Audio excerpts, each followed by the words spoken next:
Assalamualaikum warahmatullahi wabarakatuh. Selamat datang kembali di Rio Hotspot Channel. Kalian ada yang sadar nggak sih kalau yang namanya Piala AFF kali ini namanya beda? Bukan lagi ASEAN Mitsubishi Electric Cup, tapi ASEAN Championship Mandiri Cup. Sekilas mungkin orang mikirnya sama aja tuh, sama-sama Piala AFF. Kayak kemarin logonya aja sama. Tapi kalau kita perhatikan secara teliti, ini tuh beda, sangat beda. Meskipun logonya hampir-hampir sama, tapi ini jelas beda. Kenapa kami bilang beda? Kenapa ya kami ngerasa kok gelaran AFF tahun ini itu seperti apa ya? Seperti PSSI ingin benar-benar jadi juara AFF. Coba kita urutkan deh kalau kalian masih nggak percaya. Yang pertama, PSSI meminta pada AFF agar gelaran AFF itu jadwalnya dirubah. Tidak lagi bulan Desember, tapi dirubah ke bulan Juni atau Juli dah ya. Yang kedua, PSSI meminta jadi tuan rumah AFF U23 2025 dan disetujui.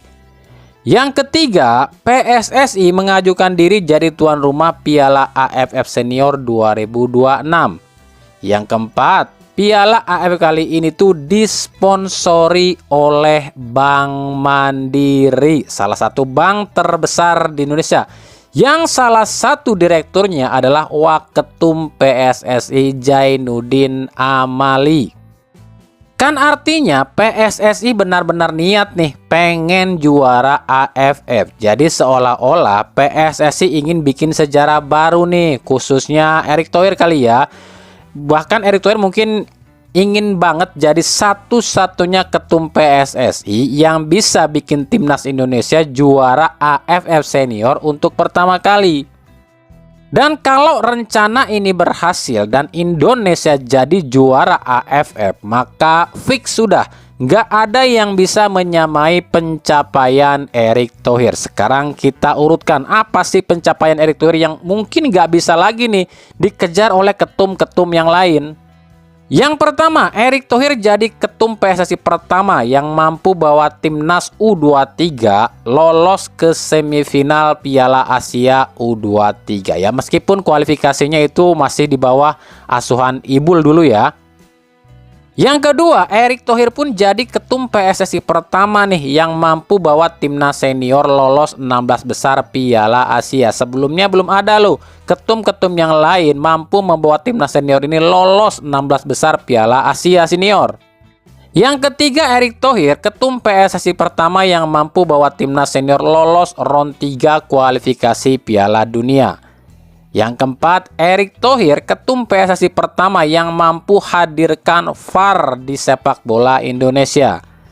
Yang kelima, Erick Thohir ketum PSSI pertama yang mampu loloskan timnas U17 ke Piala Dunia. Yang keenam, Erick Thohir ketum PSSI pertama yang mampu loloskan semua kelompok usia timnas ke Piala Asia.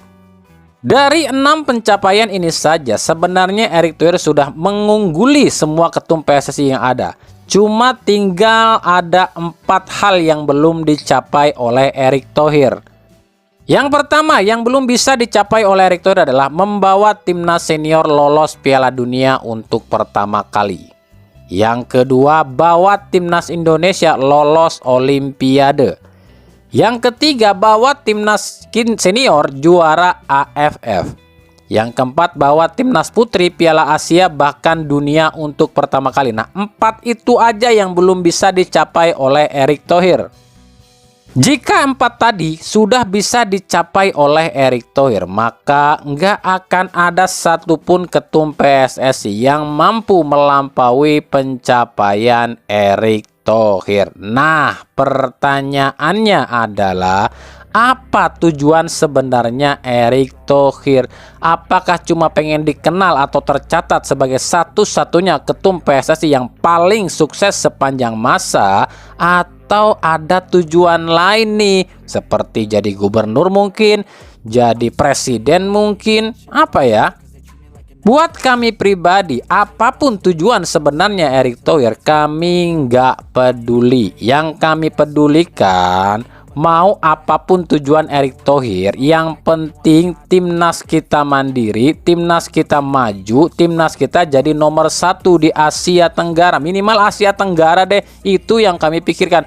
Mau dia ini punya rencana mau jadi gubernur kek, mau jadi presiden kek, kami nggak peduli. Yang penting timnas dan sepak bola Indonesia ini maju. Biarin aja pun masalah dia punya tujuan lain, yang penting timnasnya dan sepak bola Indonesia yang maju. Tapi cuma satu nih yang nggak akan bisa dilakukan oleh Erick Thohir. Apa itu? Yakni membuat Liga Indonesia jadi nomor 1 di Asia Tenggara. Bahkan nomor 1 di Asia, itu hal yang mustahil. Kenapa kami bilang Erick Thohir nggak akan pernah bisa? Sebab jangankan Erick Thohir, mau siapapun ketum PSSI-nya, nggak akan ada yang bisa menjadikan Liga Indonesia jadi nomor 1 di Asia Tenggara. Kenapa kami bilang nggak akan ada yang bisa? Karena borok utama sepak bola Indonesia ada di Liga. Liga itu rintangannya banyak, mafianya banyak. Ya orang dalam PSSI, dari orang luar sepak bola, dari para klub, pemain, wasit, bahkan supporter pun banyak yang jadi mafia di Liga. Dan ini nggak akan ada yang bisa ngelawan, ketum manapun nggak akan bisa, nggak akan pernah bisa ngelawan mafia-mafia di Liga Indonesia. Nah, jadi pertanyaannya, kalau liganya masih hancur, apakah ini salah ketumnya? Mungkin bukan 100% salah ketumnya. Sebab jika ketum mampu bikin timnas maju, kenapa nggak bisa bikin liga maju? Sebab Erick Thohir tahu jika timnas mah gampang diatur, gampang lah diatur karena semuanya dia yang atur di bawah tangan dia. Nah kalau liga mafianya kebanyakan, nggak akan pernah sanggup.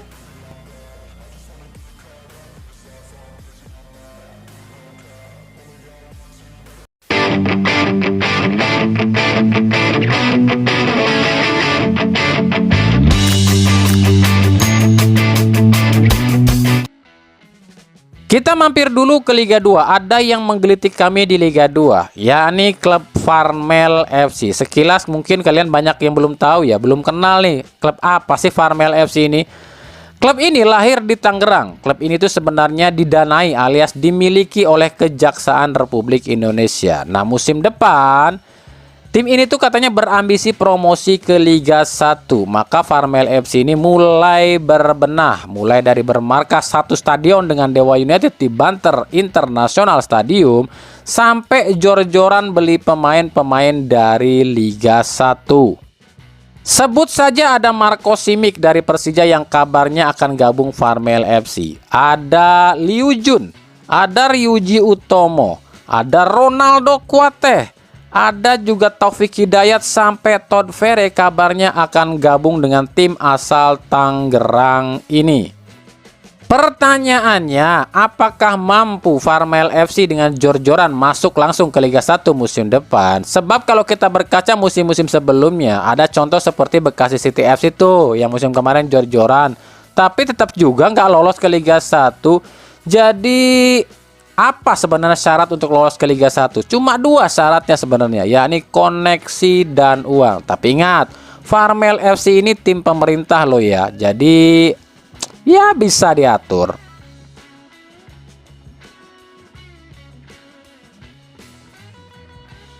Persija Jakarta dikabarkan akan mendatangkan Gustavo Nonato, gelandang asal Brazil berusia 27 tahun yang saat ini main di Fluminense Brazil loh ya. Tapi harganya dengan 20 miliar ini akan menjadikan pertanyaan, mampu nggak tuh bayar gajinya Persija? Uang yang jangankan yang 20 miliar, yang harganya 1 miliar aja ditunggak gaji loh sama Persija. Tapi ya kita lihat nanti aja, namanya juga rumor, nikmatin aja lah. Siapa tahu memang beneran si Gustavo Nonato ini ke Persija. 20 miliar per tahun berapa tuh gajinya ya?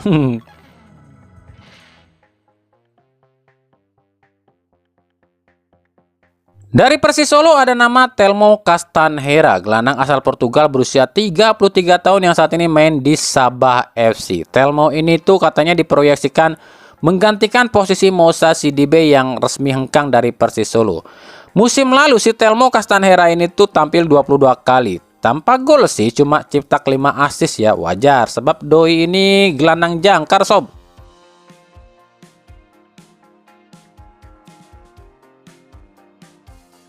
Kemudian ada Andreas Nieto, pemain asal klub Phnom Penh Kamboja naturalisasi Kolombia yang kabarnya tengah ditawarkan ke sejumlah klub Liga 1. Musim ini, winger berusia 29 tahun ini udah tampil 29 kali, cetak 21 gol dan 5 assist.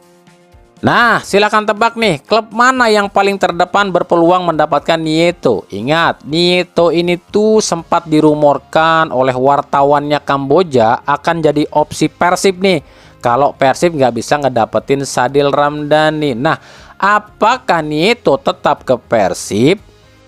Kita kasih petunjuk klub yang paling terdepan deh untuk bisa mendapatkan Andreas Nieto. Sekarang perhatikan gambar ini. Huruf depan klub itu adalah P. Nah, itu yang kami dapat loh ya, infonya dari agennya Nieto di Indonesia. Pokoknya cluenya gambar ini dan juga klub itu adalah huruf depannya P.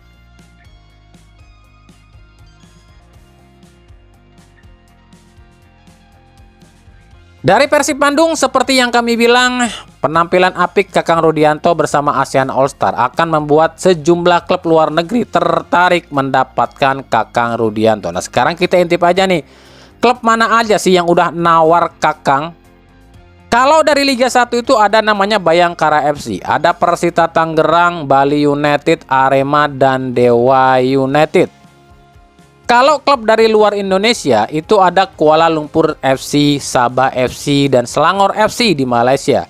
Ada klub kayak Iloilo di Filipina, Gelang United di Singapura, dan Thai Pot FC di Thailand, serta Svay Rieng di Kamboja. Nah tuh, tinggal pilih aja Cikakang mau yang mana. Yang pasti gini loh, klub-klub ini tuh nawarnya tuh ada yang 2 kali lipat dari harga di Persib, ada yang nawar 3 kali lipat dari harga yang ada di Persib, ada juga yang nawar dengan harga yang tertera di Transfermarkt gitu kan, tapi gajinya 2 kali lipat. Tahu dong, ada klub mana aja sih yang nawarnya sih harganya harga normal, tapi nantinya di klubnya digajinya dengan harga yang tinggi. Itu klub-klub Malaysia tuh kayak gitu tuh, nawarnya sih harga normal, tapi di klub bisa lebih tinggi, bisa lebih rendah gajinya.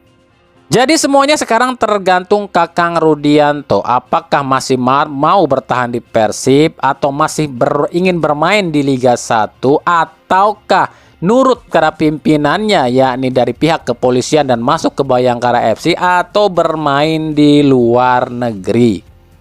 Nah, pertanyaannya adalah Malik Rizaldi pun tampil baik loh di ASEAN All Star. Kenapa nggak ada yang minat? Selain Malik Rizaldi ini masih punya kontrak sampai 2026 di Persebaya, tapi buat kami pribadi ya, ini salahnya Paul Munster. Kenapa salah Paul Munster? Karena Paul Munster udah seenaknya ngerubah posisi Malik. Malik ini posisi aslinya adalah seorang winger, tapi di Persebaya Malik ini ditempatkan di berbagai posisi, di bek kiri, di bek kanan, gelandang jangkar, bahkan pernah jadi bek tengah. Sementara posisi asli Malik adalah winger atau striker. Sementara yang namanya winger atau striker yang dilihat oleh klub itu adalah ketajamannya. Sementara Malik kurang tajam musim ini. Coba kalau dari awal si Malik ini diasah terus sama Paul Munster buat jadi striker tajam, pasti laku keras tuh si Malik Rizaldi.